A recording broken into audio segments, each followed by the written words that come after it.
पंडित जी ले ले बड़े दूध भरे लोटा रौरा बताई बाबा देरी काहे होता।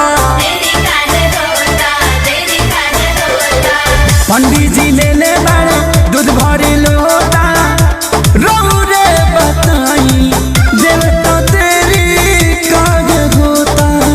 केहू बउआ से बाटे केहू सहरी तबरती खड़ा बाड़ी ओढ़ के चदरिया बदरिया से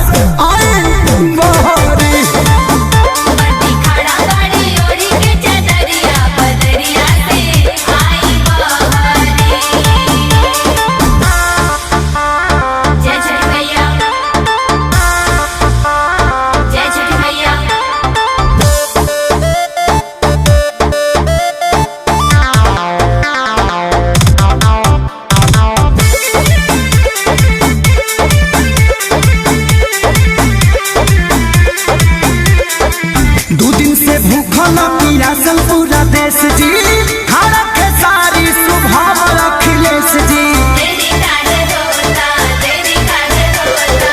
2 दिन से भूखल पियासल पूरा देश जी खड़ा के सारी सुभाव अखिलेश जी। देखाई लाली घाटा बीच ठहरी तटी वही खड़ा बड़ी ओढ़ के चदरिया बदरिया